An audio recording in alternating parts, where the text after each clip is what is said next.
गुरुब्रह्मा गुरुविष्णु गुरुदेवो गुरुमहेश्वरः गुरुसाक्षात् परब्रह्म तस्मै गुरुवे नमः. श्रीमद् वाल्मीकि रामायणं बालकाण्डं.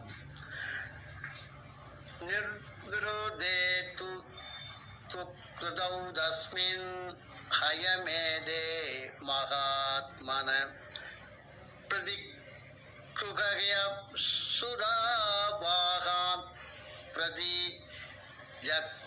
யதா கதம். ராமனுடைய ஜனனம் பற்றி நாம் இன்று பேச வந்திருக்கிறோம். இந்த தசரத சக்கரவர்த்தி செய்த அஸ்வமேத யாகம் புத்திரகாமேஸ்வருடைய யாகத்துடன் முடிந்தது. தேவர்களுடைய பாகங்களை பெற்றுக்கொண்டு சுவர்க்கம் சென்றார்கள். அரசன் மகாராணியுடன் யாக தீட்சையை நீக்கி வந்திருந்த அரசர்களும் தக்கபடி மரியாதை செய்தார். இந்த யாகத்தினுடைய கோட்பாடு அவர்கள் வசிஷ்டர் முதலிய ரிஷிகளின் வணங்கி விடை பெற்றுக் கொண்டு அரசன் கொடுத்த வஸ்திரங்களையும் ஆபரணங்களால் விளங்கும் சைனியரிடம் மிகவும் சந்தோஷமாக தங்களுடைய தேசங்களுக்கு பயணம் செய்தார். தசரத சைனிய பரிவாரங்களோடு வாகனங்களோடு பத்னிகளோடு வசிஷ்டர் முதலிய பெரியோர்களையும் முன்னிட்டு கொண்டு அயோத்திக்கு வந்தார். ரிஷிங்கரும் சாந்தையும் ரோமபாதரும் அங்க தேசத்திற்கும் போனார். இப்படி அனைவருக்கும் விடை கொடுத்து அனுப்பிவிட்டு தன்னுடைய எண்ணங்களை யாவும் நிறைவேற்றி தனக்கு கிடைக்கும் புத்திர பாக்கியத்தை பற்றி யோசித்துக் கொண்டு சக்கரவர்த்தி அயோத்தியிலே சுகமாக வந்தார். இப்படி யாகம் முடிந்து 6 ருதுக்கள் முடிந்து 12வதான சித்திரை மாதம் நவமி திதி அதிதி தேவதாய உடைய புனர்வசு நட்சத்திரத்திலே சுப தினத்திலே கடக லக்கினத்திலே கௌசல்யாதேவி சகல உலங்களுக்கு நாதனும் சகல சுப லட்சணங்களும் பொருந்தியவரும் சகல லோகங்களாலும் நமஸ்கரிக்கப்படுவரும் மகாவிஷ்ணுவன் அந்த பாதி அம்சம் உள்ளவரும் விஸ்வாகு குலத்தையும் பெருமைப்படுத்தும் போயினவருமான ஸ்ரீராமன் என்ற புத்திரத்தை அந்த ரத்தனத்தை பெற்றெடுத்தார். அப்போதுதான் சூரியனும் மங்காரனும் குருவும் சுக்கிரனும் சனியும் முறையே தங்களுடைய உச்சஸ்தானத்துமாகிய மேசம் மகரம் கடகம் மீனம் துலாம் என்ற ராசிகளில் இருந்தார். குருவும் சந்திரனும் கூடிய பிரகாசித்தார்கள்.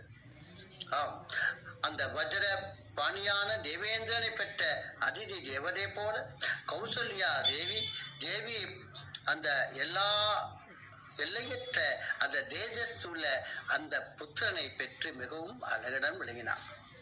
புஷ்ய நட்சத்திரத்திலே மீன நகரத்திலே வீண் போகாத பராக்கிரம் உள்ளவரும் தெளிந்த புத்தி உள்ளவரும் சகல நல்ல குணங்களும் பொருந்தியமான விஷ்ணுவினுடைய 8லே ஒரு அம்சமான பரதன் கையேந்தி பிறந்தார்.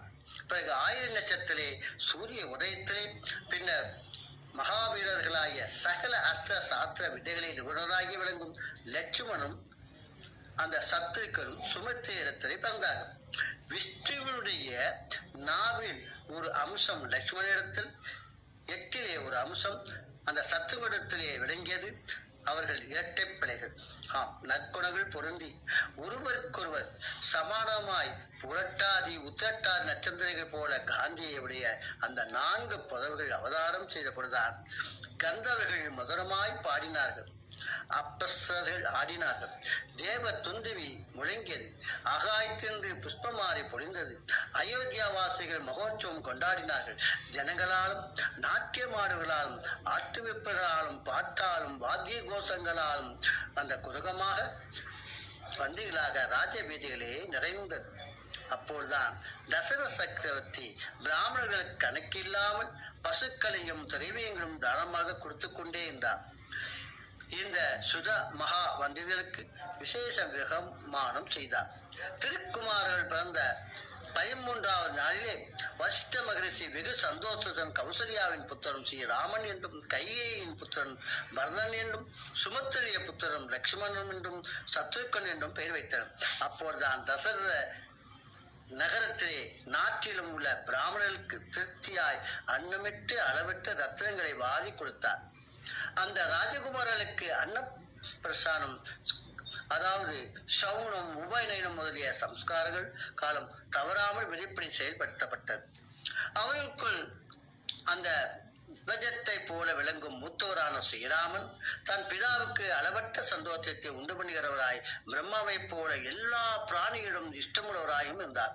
அந்த குமார்கள் வேதங்களையும் பூர்ணமாக கற்று சூரர்களாம் ஞானங்களாம் சகல நற்கொலைகளையும் பொருந்தியவர்களாகவும் ஜனங்களுக்கு அனுகூலத்தையும் செய்வதையே நோக்கமாக இருந்தார். இந்த அவர்களிலே ஸ்ரீராமன் அபாரமான காந்தியும் வீணாகாத பராக்கிரம் உடையவராக சந்திரனைப் போல சகல லோகங்களுக்கு பிரியமானவராகவும் யானை ஏற்றம், குதிரை ஏற்றம், ரதம் ஓட்டுதல், வில் வித்தை முதலியவற்றெல்லாம் தேர்ச்சி அடைந்தார்கள். பெற்றோர்களுக்கு பணிவிடை செய்வதை மிகவும் முயற்சித்தனர். ஸ்ரீராம ஜெயராம், ஸ்ரீராம ஜெயராம் என்று இந்த எபிசோடு முடிகிறது. அடுத்த எபிசோடிலே மற்றதை பார்ப்போம். வணக்கம்.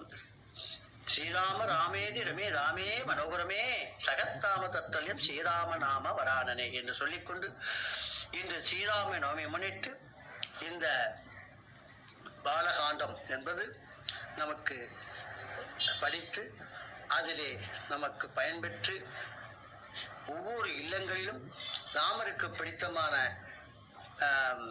பானகம், நீர்மோர், அந்த பாசிப்பருப்பு இவைகள் படைத்து நைவேத்தியம் செய்தார்.